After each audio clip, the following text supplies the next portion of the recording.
મારું નામ અમિતભાઈ જોશી છે. આ મારા પત્નીનું નામ સેજલબેન જોશી છે.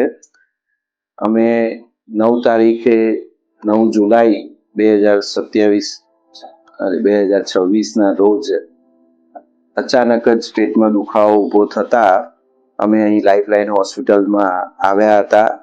તાત્કાલિક સારવાર ડૉક્ટર મૌલિક શાહ સાહેબ પાસેથી મળી અને સોનોગ્રાફી દરમિયાન ખબર પડી કે ચોકલેટ સિસ્ટ નામની ગાંઠ છે.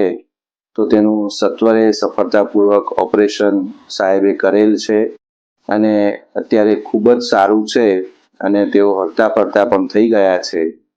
અને હોસ્પિટલ સ્ટાફ દ્વારા પણ અમને ખૂબ જ સપોર્ટ મળેલ છે. અહીંની સાફ સફાઈ અને અન્ય સપોર્ટ બદલ અમે સાહેબનો અને લાઈફલાઈન હોસ્પિટલનો ખૂબ જ આભાર માનીએ છીએ.